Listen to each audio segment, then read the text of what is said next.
E aí galera, tudo bem? Tô de vermelho hoje, em homenagem ao Natal, o ano acabou. Se você tivesse que dizer ali uma característica comum a todos os personagens do livro de Jó, qual seria? Eu diria que todos falam, e falam muito. Tem hora que Jó fala, tem hora que Bildade fala, tem hora que Zofar fala, tem hora que Elifaz fala, tem hora que Eliú fala, tem hora... Ai, cale-se, cale-se, cale-se, você me deixa... Não! Desculpa.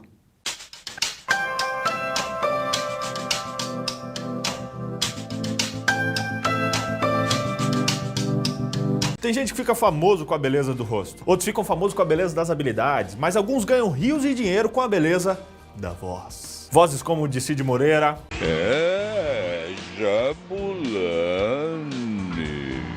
do Sombra, do programa do Ratinho, você sabia que no final do século XIX... do Lombardi, do Baú da Felicidade. Ok, Ratinho! Agora eu fui longe, mas eu sei que você sempre quis saber quem tá por trás dessas vozes bonitas. Eu acho que eu tenho uma voz bonita. Será? No estudo dessa semana a gente viu que depois dos amigos de Jó só falarem besteira, surgiu alguém que tinha propriedade para falar. Deus. Ele aparece no capítulo 38 em uma teofania. Sabe o que é isso? É quando Deus se apresenta ao homem de maneira visível.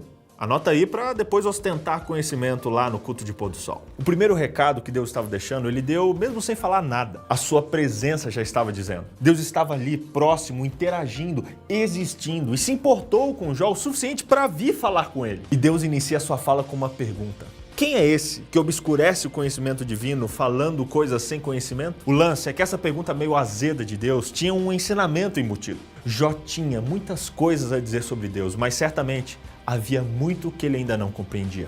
E Deus não justificou o motivo da prova. O que Deus lhe deu foi um dos discursos mais bonitos da Bíblia.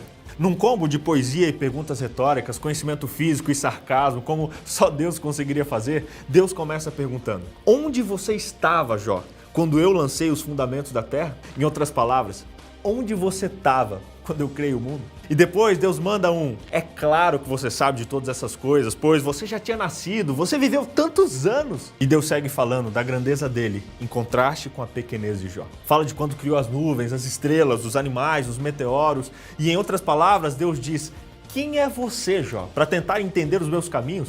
Se coloca no seu lugar, meu amigo. Deus foi duro com Jó? Um pouco. Mas ali ele estava falando com todos nós. O que nós sabemos sobre o mundo que nos rodeia, de como ele funciona, de como ele surgiu ou para onde ele vai? A gente não sabe nem quem a gente é, nem o que a gente quer. Como é que a gente vai entender os desígnios de Deus? Mas esse diálogo foi abrindo a cabeça de Jó. E agora eu te pergunto, você acha que a ignorância quanto aos mistérios da natureza era coisa do tempo de Jó? Claro que não. Até hoje a ciência é um baita mistério para nós.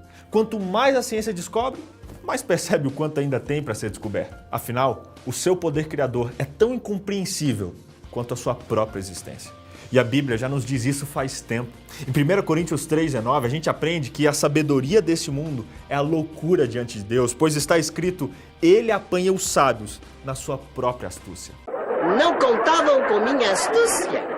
Que astúcia o quê? Nós somos nada. E Jó percebeu isso lá no final do livro. E sim, eu sinto dar essa notícia trágica, mas chegamos ao final do livro de Jó. Nos capítulos 40 e 42, que eu sei que você vai ler assim que terminar esse vídeo, Jó fica desconcertado com o que Deus mostra para ele. Jó percebe que jamais entenderia a cabeça de Deus, até porque os pensamentos do Criador são grandes demais para a nossa cabecinha pequena de ser humano. Mas ele percebeu também que isso era motivo mais do que suficiente para reconhecer que Deus sabia o que estava fazendo. E isso bastava. Jó falou assim: bem sei que tudo podes e nenhum dos teus planos pode ser frustrado. Quem é aquele, como dissesse, que sem conhecimento encobre o conselho? Na verdade, falei do que não entendia, coisas maravilhosas demais para mim, coisas que eu não conhecia. Escuta-me, pois, havia dito e eu falarei, e te perguntarei, e tu me ensinarás. Eu te conhecia só de ouvir, mas agora os meus olhos te veem. Por isso me abomino e me arrependo no pó da cinza. Viu? Jó finalmente enxergava Deus e agora estava encantado com o que via. Jó passou do conhecimento teórico, algo que tanto ele quanto os seus amigos tinham, e passou por conhecimento empírico. Lembra? Um conhecimento experimentado, sensorial, um negócio vivido na pele, saca? Anota aí para dar um banho de intelectualidade lá na sua classe da escola sabatina. Mas vamos aos tópicos? Eu sei que você estava esperando eles. Tópico 1. Deus se revela a nós. Ele o faz quando, onde e como quiser. Afinal, ele é Deus. E no final do livro, ele se revela a Jó de maneira visível. Tópico 2. Quando Deus se revela, a gente também acaba sendo revelado. E na grandeza de um Deus que era grande e complexo demais para que Jó entendesse, ficou evidente o quão pequeno Jó era. Jó era um pecador ignorante e carente de Deus, feito você e eu. High five. Ah, high five é assim, né? Não, vai lá, não sei como é que é high five, é assim? Sim. Preciso de um adolescente aqui. Tópico 3. Deus ultrapassa o nosso entendimento. Se você, como eu, já desenvolveu uma cartilha dizendo como Deus é, como Ele trabalha, ou como Ele deve resolver os seus problemas, você deve queimar essa cartilha na fogueira mais próxima de você. Deus é grande demais para a gente tentar saber como Ele age ou como Ele agirá. Ele é soberano, Ele é sábio, Ele é Deus. E como diria uma campanha política bem sucedida por aí, deixa o homem trabalhar. Deixa Deus trabalhar. Você não vai se arrepender. Tópico 4. Precisamos conhecer Deus de maneira prática. Jó, assim como seus amigos, tinham várias ideias a respeito de Deus, mas no final do livro ele reconheceu que estava errado quanto ao que pensava sobre Deus. Ele havia conhecido Deus só de ouvir falar, mas agora estava conhecendo face a face.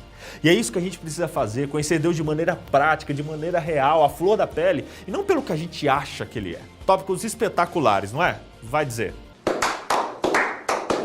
Que Deus abençoe sua vida e que você conheça esse Deus, não pela fala de outros ou pelo videozinho do pastor, mas pelas obras e milagres que Ele vai fazer na tua vida.